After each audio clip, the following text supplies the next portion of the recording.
Good morning everyone, my self Sunil sir. आज हम समास परिचय पार्ट 1 देखते हैं।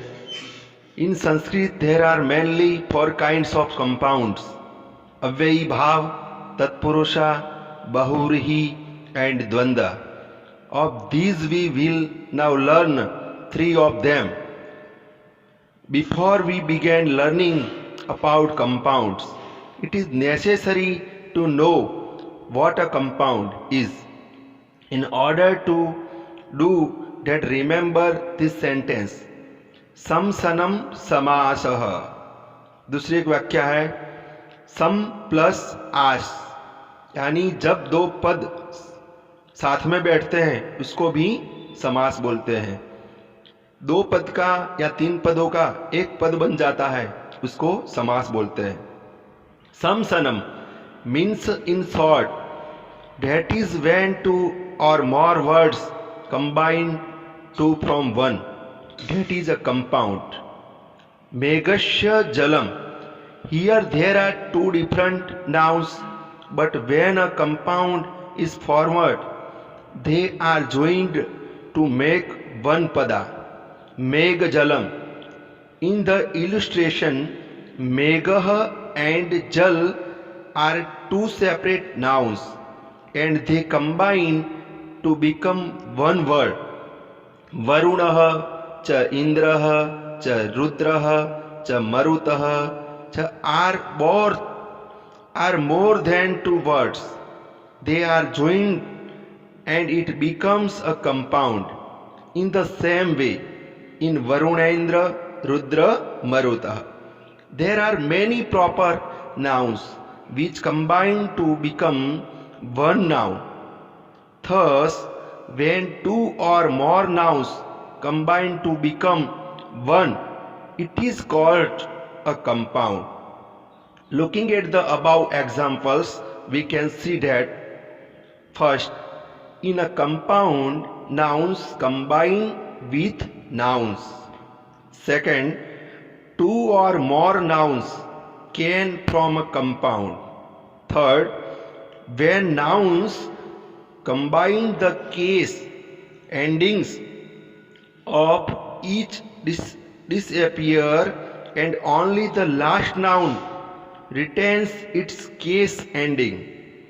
Fourth, the meanings of each separate noun and the meaning of the nouns in the compound remain the same. 5. When dissolution of the compound Meghajalam is done, then the dissolved is called a dissolved compound. तो यहाँ ये जो समास है उसकी यहाँ definition यहाँ दी गई है कि भाई सम प्लस आस, 2 पद साथ में बैठते हैं उसको समास बोलते हैं। 2 या 3 पद भी हो मगर उसका एक पद बन जाता है, एक शब्द बन जाता है, तो उसको हम समास बोलते हैं। यहाँ हम आज समास पार्ट 1 में 3 समास देखने वाले हैं: द्वंद्व समास, अव्ययी भाव समास और बहुव्रीहि समास। तो यहां देखते हैं, पहले देखते हैं द्वंद्व समास। द्वंद्व समास, तो यहां द्वंद्व का जो मीनिंग है तो जुड़का, 2 पदों या 2 शब्द है, 2 से ज्यादा भी है तो उसका जो जोड़का बनता है उसको हम यहां द्वंद्व समास बोलते हैं। जैसे राम लक्ष्मणो, यहां उसका विग्रह द्वंद्व समास में च से होता है संस्कृत में। जैसे राम लक्ष्मणो शब्द है तो यहां राम च लक्ष्मण, राम और लक्ष्मण, राम एंड लक्ष्मण। और 3 पद है, जैसे राम लक्ष्मण भरतो, तो यहां उसका विग्रह हम ऐसे करेंगे राम च लक्ष्मण च भरतः। तो ऐसे ही यहाँ ये जैसे हम च से उसको जोड़ते हैं तो ये द्वंद्व समास बनता है। तो 2 या 2 से ज्यादा पद जुड़े हुए होते हैं तो द्वंद्व के भी जो प्रकार है, द्वंद्व के भी दूसरे 3 प्रकार है, जैसे इतरेतर द्वंद्व है, समाहार द्वंद्व है और एक शेष द्वंद्व है।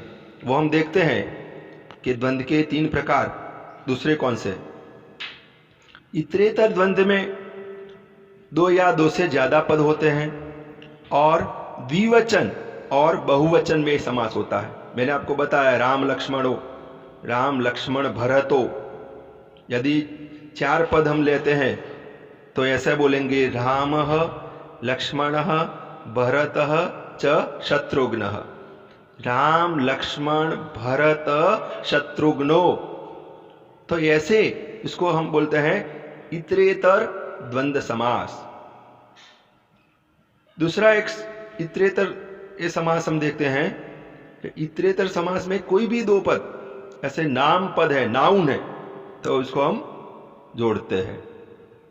जैसे राधा और सीता है तो हम बोलेंगे राधा च सीता, राधा सीतो, राधा च सीता।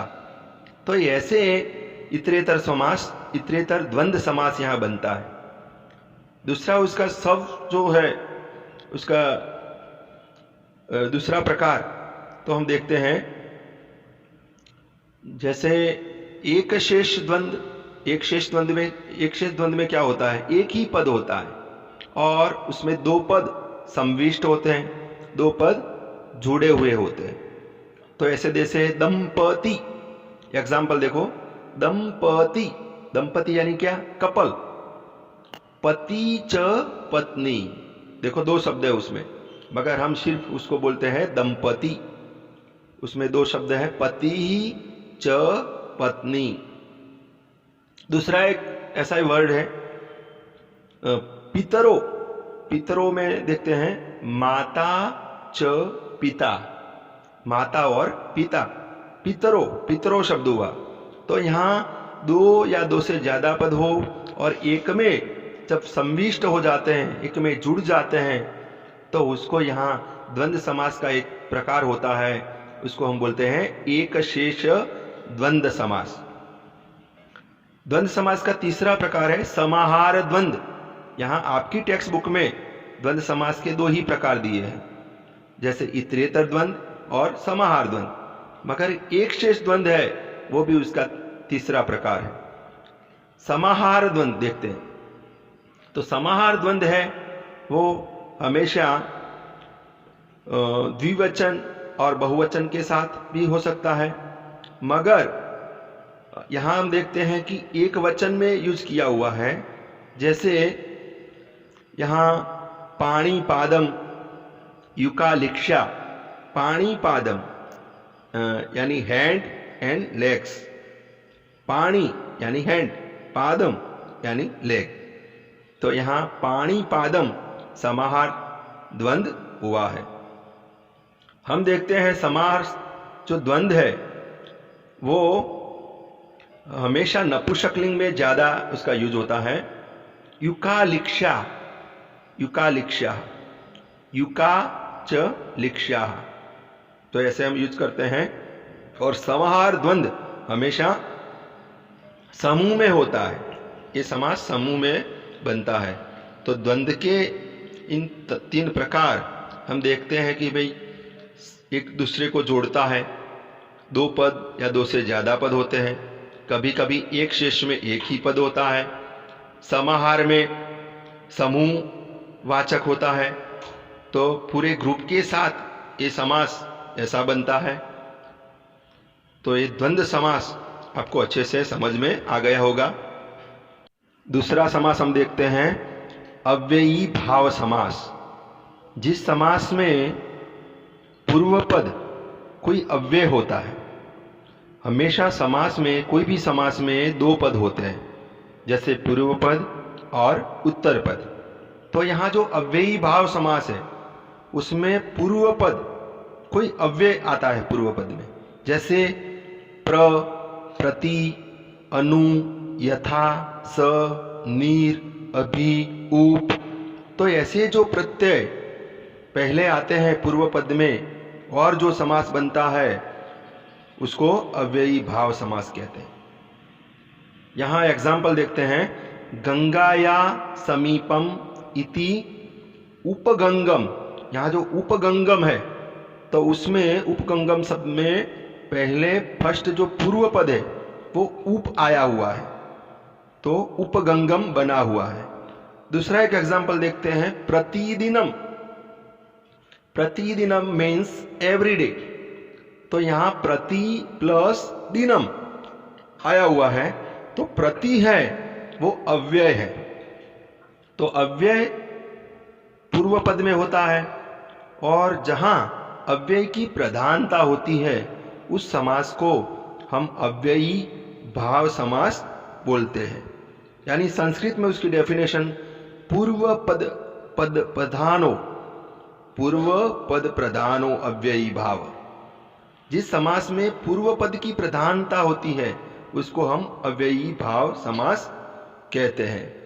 तो मैंने आपको ये बताया कि कोई भी जो शब्द है, यहां अति निंद्रम, अति निंद्रम शब्द है, वहां अति है वो अव्यय है, और निंद्रम यानी निंद्रा।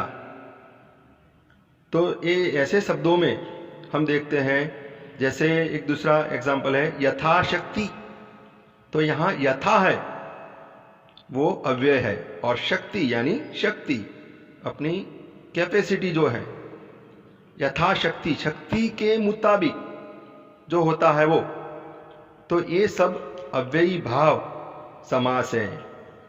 यथा गच्छति, यथा गच्छति ऐसा समास हुआ तो हमें समझना है कि भाई यथा है वो अव्यय है, और गच्छति ये दूसरा शब्द है, जहां जाता है वो, तो यहां यथा पूर्व पद है तो अव्ययी भाव समास हुआ है।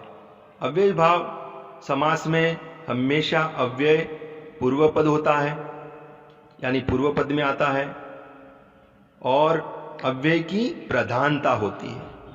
तो पूरा जो समास है वो अव्ययी प्रधान बनता है, तो उसको अव्ययी भाव।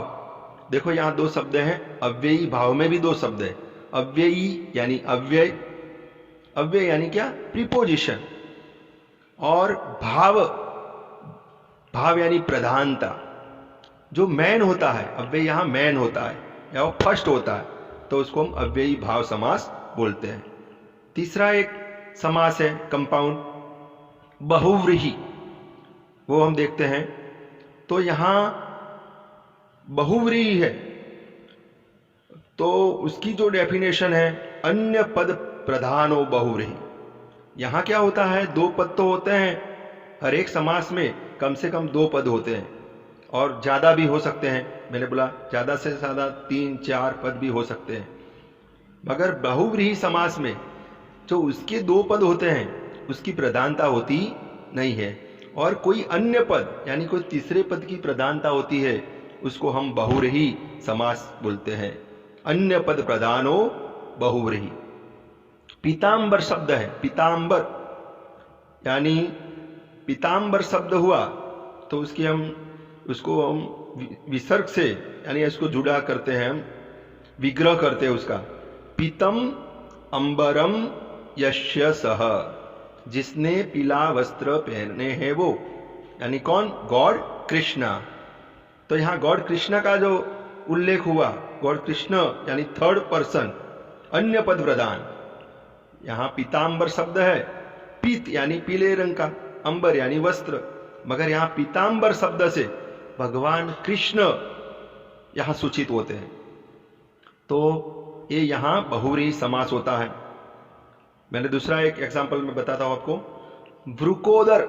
वृकोदर में भी दो शब्द है, वृकः यानी वरु, और उदरः, उदर यानी पेट, कि जिसका पेट, जिसका बॉडी यहां वरु जैसा है, वुल्फ जैसा है, तो वो है भीम।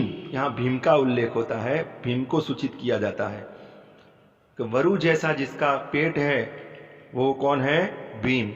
तो भीम यहां अन्य पद प्रधान हुआ है, यहाँ वो शब्द दिया नहीं है, मगर उसको हम सूचित करते हैं कि भाई वरु जैसा पेट, यानी भीम को बहुत खाना चाहिए था, तो उसका एक विशेषण है द्रुकोदर।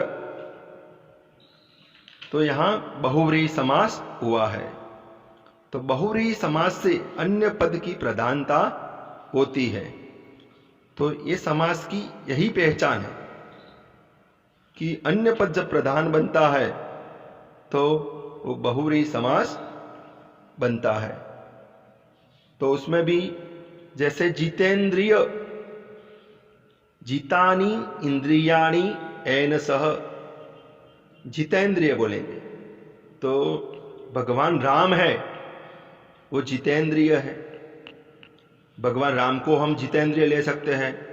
महावीर स्वामी को भी जितेंद्रिय, जिसने अपनी इंद्रियों पर विजय प्राप्त की है, गौतम बुद्ध।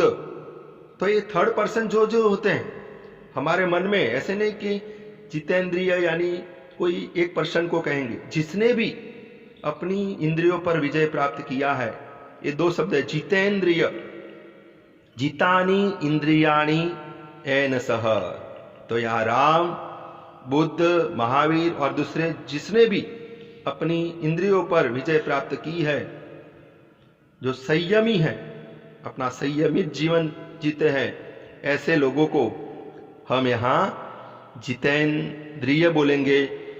और यहाँ ये बहुव्रीहि समास होता है, अन्य पद प्रधानो बहुव्रीहि। तो दोस्तों हम दूसरे पाठ में दूसरा समास, दूसरे जो बाकी के हैं वो समास देखेंगे। शुभम भवतु, ऑल द बेस्ट।